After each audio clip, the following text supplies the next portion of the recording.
All right, so that's just day 7 of 30 teams in 30 days. And today we're talking about the Dallas Mavericks, Luka Doncic and Kristaps Porzingis. With the Mavericks, they had a sneaky good season, and they had they almost knocked off the players they almost knocked off the Clippers in the playoffs, and Luka's looking good. Kristaps Porzingis and he seems like it can't get healthier, but they got a lot of guys on this team. Like, what do you make it of Mavericks? Sneaky good season. They had a great season. If Porzingis is another few games and Luka is another few games, they're probably a top four seed. They were at that 7 seed, but between seeds 3 to 7 they were pretty close. That the Mavericks they're gonna be good next year. They're gonna be a really good team. Like we didn't really expect. We didn't know what Kristaps would be coming back, and Luka was putting up a lot of points in this rookie season, but you just didn't know what the Mavericks were going to be. They're going to be good, but we just didn't know how good. I think we seeing this team really exceeded expectations last season. Now coming in to next season, I think the West has to watch out because what we saw in the playoffs from the Mavericks with the absence of Porzingis, with Luka Harbert, they could have easily knock off the Clippers. Like it was a lot of close games against the Clippers. Like we see this team. This team had the record for the best offense in the National Basketball Association in its history. This team had the best offense in the history of the NBA last season, and we saw defense was kind of their problem. And they lost Powell. That was their center. He held it down on defense for them. So defense is really their struggle right now. But in terms of scoring, this team is no team that's probably on par with this team in terms of scoring. Now I don't know. Now we've heard of things that they're probably going to be going after Giannis in free agency. I don't know. I'm not sure if Giannis is ready to go down to Dallas. You would think they'd have to trade for him, but I don't know who they have to trade for him. But I like Dallas. I like Dallas. I want to see them add a few more pieces. I need to see them solidify that small forward spot. I don't know any free agents out there who they could probably pick there. Maybe a Morris, a 3-and-D guy. I don't know. See if they can find maybe they sign a Christian Wood to play center. You don't want Porzingis playing center all the time, and I think they're going to be pretty good. Maybe if they could get a point guard, I don't know, Rondo and Rick Carlisle had some issues. I don't know. Maybe if they could get Avery Bradley to put in that backcourt next to Luka, to also play some defense to stop Luka from guiding so many guards. You don't want them spending too much effort on the defensive end. So maybe if they could get guys like that, Dallas is going to be pretty good. I think Dallas is going to be a top 5 seed next year. Yeah, just a couple of things. They did have the best offense in the history of the league, but that's why, because they couldn't stop anybody, so they had to outscore everybody, and they're pretty good at doing it. I think this team was the best 3 point shooting team in the league. They have the best 3 point shooter in the league, Zach Curry. That dude doesn't miss. He is a sniper. I think he shot again like 45% from three this year. But they do have a legitimate chance to get Luka, and they believe that they do. And if you look at it, what better situation is that you could argue the Miami Heat. But if you're Giannis, you got Luka and Porzingis, two young growing stars, and Luka is gonna be he is a superstar, and he's gonna be a superstar for years to come. You pair and you're Giannis, and you pair with those guys in their prime, like that's gonna be a major problem. That would address a lot of that defense. But my problem is Kristaps Porzingis. He just came off an ACL injury, and they gave him the max contract. They betted on him. He came back and he was playing. He showed flashes of what he could be, and then at the end of the season he goes down with a meniscus. But I mean, the meniscus isn't a serious, but it's another leg injury, and it is, for a guy of what he is, like 7'3", 7'2", can handle the ball. It's kind of scary for him because this is the second major injury and basically back to back, and he's on a max contract. So that's something to watch out. And they coming off a short off season again, so I don't think he's gonna be ready to start. Probably might be ready to start the regular season. I don't know. It might be iffy. He might come back in January just to be safe, but he's gonna be in and out the line if he's always banged up, and then Luka ankle is always banged up. But these brothers can't play defense. When your best player doesn't play defense is a problem. You know what I mean? If we just look at all the teams that went far, you got the Clippers. They play defense. Denver best players don't play much defense, but they have a lot of role players who can. You look at the Celtics. Jason Tatum plays defense. You look at Heat. Jimmy Butler plays defense. The Bucks. Giannis plays defense. The Lakers. LeBron and AD plays defense. So these teams that go really far in the playoffs, their best players are really good on defense, and that's going to be a problem the Mavs need to address going forward. But 3-point shooting, offense, getting to the rim, everything else too, you can't stop them. So I was saying, like I said, they need some guys that can shoot the ball and play defense. Like I said, like Morris, like Avery Bradley, maybe even the Jay Crowder, or even if they could sign Hassan Whiteside to put down low.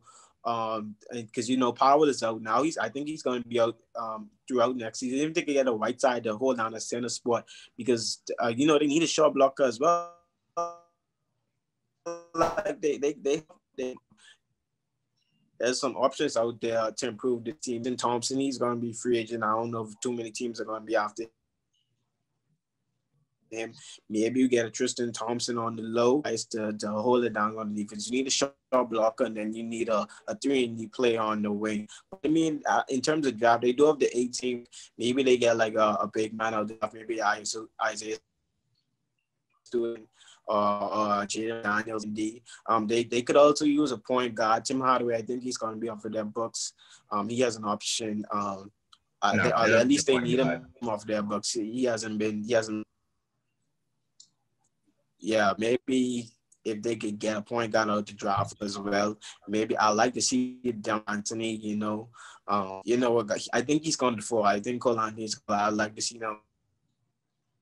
Like probably 18. See, the offense is pretty good. Rick Carlisle he's a good coach. I think a lot of people forget that Rick Carlisle is a championship coach because Dallas hasn't been good the past few years in Dirk last years. They really haven't been good because they haven't gotten pieces or they signed guys and guys just have been gotten injured or guys just weren't performing.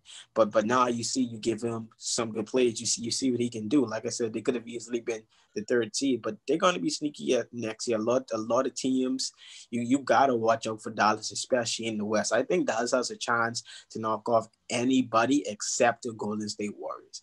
Anyone except the Warriors, Dallas has a chance to knock off. Reason being is because they can shoot the three and their offense is unstoppable. And the only team in the West that can probably match up with them is the Golden State. I don't even think Portland could match up with them. I don't even know if Portland makes the playoff next year. I've said it from last year. I said I don't even know if Portland is going to make the playoff this year. And you saw they was on the fringe. They barely made the playoffs at the 8th seed. And I don't know when they're going to move forward. I don't know when they go move. Every team has injuries. Portland didn't have any significant injury. Lillard was still there. McCollum was still there. Most of the guys were still there. Nurkic came back. All that role players was injured though. So I mean, but Nurkic was still back. It's just every team. Nurkic just came back into the bubble. Your three best players are there, injury should not be the reason you missed the playoffs. No, I don't want to hear that for any team. And Collins came back at the restart of the NBA season. But anyway, who are their three best players? CJ Nurkic.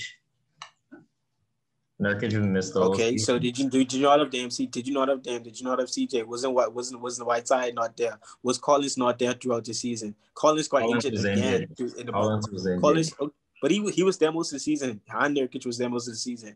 So okay. I don't know if your three best players there, injury should not be the reason you missed the playoffs. You're just on a good team. Okay, but if you're the Mavericks, you gotta look at Luka and you gotta ask him. You say, all right, Luka, you gotta play some sort of defense. You know what I mean?